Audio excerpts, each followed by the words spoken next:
কথায় বলে জামাই আদর। আজ সেই জামাই আদরের দিন। আজ জামাই ষষ্ঠী। সারা বছর যতই জামাই তার শ্বশুর বাড়িতে আদর পান না কেন, এই দিনে জামাইদের আপ্যায়ন এক অন্যরকম অনুভূতির। শুধু জামাই নয়, মেয়েরাও সারা বছর অপেক্ষা করে থাকে এই দিনটির জন্য। জামাই ষষ্ঠী আর ভুরিভোজ বাঙালিদের কাছে সমার্থক, আর তাই শাশুড়ি মায়েরা জামাইয়ের জন্য এই দিন নানা রকম পদ রান্না করেন। ইলিশ, চিংড়ি, পাতুরি, মালাইকারি, খাসির মাংস সহ আরও অনেক কিছু। এছাড়া মরশুমি ফল, মিষ্টি, দই এগুলো তো রয়েইছে। তবে এক সময় আমাদের সমাজ এমন ছিল যখন মেয়ের বিয়ের পর তার ইচ্ছে হলেই তারা বাপের বাড়ি আসতে পারত না। খুব একটা আসার সুযোগও ছিল না। অনেক অনুমতি অনুশাসনের পরেই মিলত বাপের বাড়ি আসার সুযোগ। সেই সময়ে বৈশাখ মাসে যখন বছরের নতুন ফল আম, জাম, কাঁঠাল, লিচু উঠত, তখন মেয়ের বাবাদের ইচ্ছে হতো পাশে বসিয়ে মেয়েকে নতুন ফল খাওয়ানোর। কিন্তু শুধুমাত্র মেয়েকে বললে মেয়ে তো আসবে না, তাই ছল করে একটি পার্বণ তারা তৈরি করল। তা হলো জামাই ষষ্ঠী। জামাইদের ঘটা করে নিমন্ত্রণ করা হতো, যাতে জামাই মেয়েকে নিয়ে শ্বশুর বাড়িতে আসে আর বাবারা নিজের মেয়েকে পাশে বসিয়ে খাওয়াতে পারে। সেই সময় থেকেই জ্যৈষ্ঠ মাসের শুক্লা ষষ্ঠীতে অধিকাংশ বাঙালি বাড়িতেই ঘটা করে জামাই ষষ্ঠী পালন করতে দেখা যায়। আবার পুরাণ মতেও জামাই ষষ্ঠীর অন্য এক গল্প রয়েছে।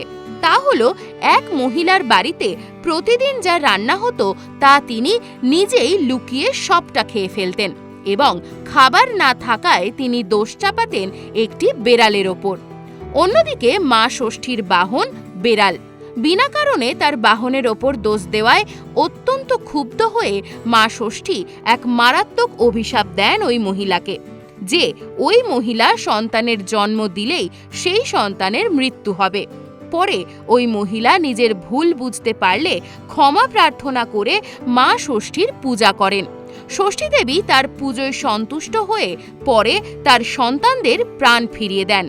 অন্যদিকে ওই মহিলার শাশুড়ি মা সব জানতে পারলে তার বাপের বাড়ি যাওয়া চিরকালের জন্য বন্ধ করে দেন। বহুদিন মহিলাটির বাবা নিজের মেয়েকে না দেখতে পেয়ে চিন্তিত হয়ে জ্যৈষ্ঠ মাসের শুক্লা তিথিতে মেয়ে জামাইকে বাড়িতে নিমন্ত্রণ করেন। সেই দিন থেকে সব ভুল বোঝাবুঝির অবসান ঘটে এবং তখন থেকেই জ্যৈষ্ঠের শুক্লা ষষ্ঠীতে প্রতি বছর প্রত্যেক বাঙালি বাড়িতে পালন করা হয় জামাই ষষ্ঠী। এই দিন শাশুড়ি মায়েরা নিজের মেয়ে জামাইয়ের দীর্ঘায়ু কামনা করে আশীর্বাদ করে থাকেন।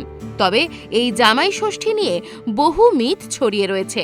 বলা হতো, এক সময় ভারতবর্ষের এক কুপ্রথা ছিল, বাড়ির বৌমার যতদিন না সন্তান হয় ততদিন মেয়ের বাবা মা তার শ্বশুর বাড়িতে আসতে পারবেন না। সেমতো অবস্থায় বহু মেয়ের সন্তান ধারণের সমস্যা বা জন্মের সময় শিশুর মৃত্যু হলে মেয়ের বাবা মাকে অপেক্ষা করে থাকতে হতো মেয়ের বাড়ি যাওয়ার জন্য। বলা হতো, বিয়ের পর মেয়ে পর হয়ে যায়, কিন্তু কোনো বাবার কাছে তা অত্যন্ত কষ্টের।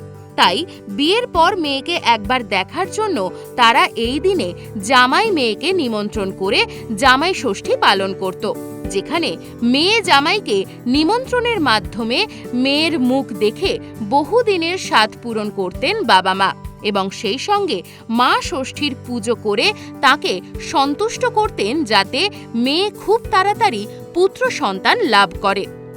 জামাই নতুন হোক কিংবা পুরনো, এই বিশেষ দিনে তাদের আপ্যায়নই আলাদা।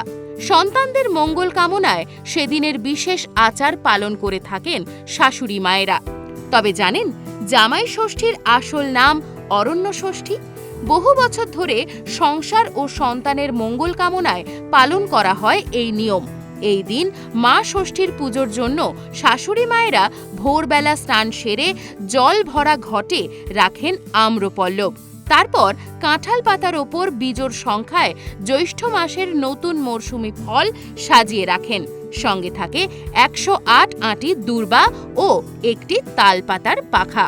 একটি সুতোতে হলুদ মাখিয়ে ফুল বেলপাতা দিয়ে গিট বেঁধে ডোর তৈরি করা হয়, যা ষষ্ঠীর ডোর নামে পরিচিত।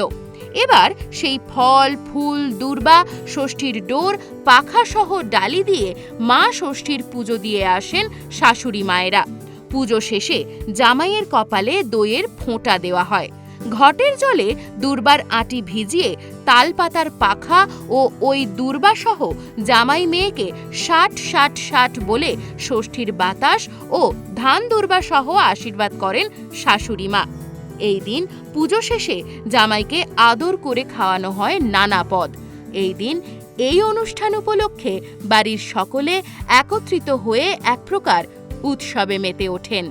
এই রকম আরও নতুন নতুন ভিডিও পেতে নজর রাখুন আমাদের চ্যানেলে। পাশে থাকা বেল আইকনটি ক্লিক করতে ভুলবেন না।